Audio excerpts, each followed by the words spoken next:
Hey guys, in this video I will show you how you can fix couldn't start error in Valorant. So in this video I will show you a couple of solutions, and without further ado, let's get started.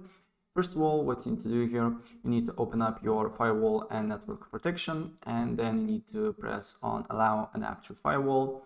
On this window, press change settings and then press allow another app, and then press browse, and here you need to locate your Valorant game. So mine on local disk C, program file is x86, and then you need to look for Riot Games folder here, then Valorant, live, Valorant again, and press open, and press add, and okay, right?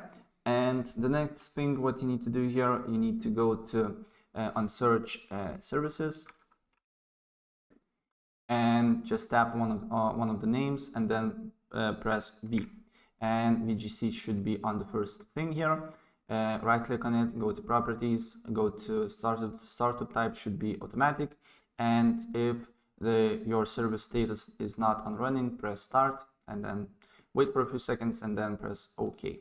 Right, and the next thing what you need to do here next is to go to your Valorant folder again. So mine on this PC, local disk, program files x86, Riot Games, Valorant, live, and right click on the Valorant application, go to properties, compatibility, make sure you turn on this disable full screen optimizations and run this program as an administrator.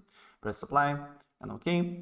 And after that, if the problem persists, what you need to do here, you need to update your operating system drivers and your GPU drivers. So on search, just write check for updates, and then press check for updates here. And what you need to do here next is to download the latest drivers here and restart your computer. Same with your GPU. I know what you're using, but if you're using NVIDIA, you should have GeForce Experience, and just update your drivers here. And if you're using AMD, probably you know how to update your drivers, so I will leave you to that. And after you do that, and if the problem persists, then try to uninstall and reinstall Valorant, right? So that's pretty much it what I want to show you, and if I help you out, please press like button and subscribe for more. Take care, bye.